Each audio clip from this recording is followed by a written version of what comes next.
আচ্ছা, বলতে পারো কেন তুমি আমাকে এত ভালোবাসো? জানি না, কিন্তু ভালো যে বাসি এতে কি কোনো সন্দেহ আছে? না, সন্দেহ নেই, কিন্তু জানতে ইচ্ছে করে। তুমি যখন হাসো মনে হয় পৃথিবীর সব আলো একসাথে জ্বলে উঠেছে।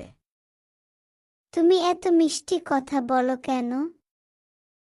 কারণ তুমি আমার জীবনের সবচেয়ে মিষ্টি অংশ। শোনো, আমাকে বিয়ে করতে হলে তোমাকে কিছু জিনিস ত্যাগ করতে হবে।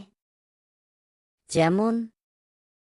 এই ধরো, রোজ সন্ধ্যার পর ক্লাবে যাওয়া, বন্ধুবান্ধবের সঙ্গে অহেতুক আড্ডা, সিগারেট খাওয়া, রাতে নাক ডাকা, বোকার মতো টাকা খরচ করা, খামাখা আত্মীয় স্বজনদের বাড়িতে বেড়াতে যাওয়া। কি পারবে এসব ত্যাগ করতে?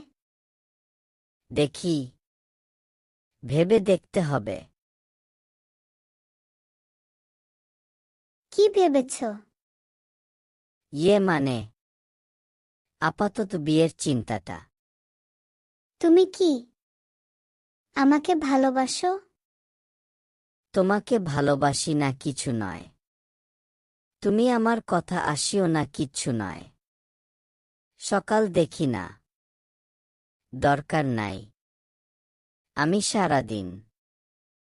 তুমি কি কবি নাকি? ভালোবাসলে প্রেমিক হয়ে যায় কবি, আর প্রেমিকা যেন কবিতা।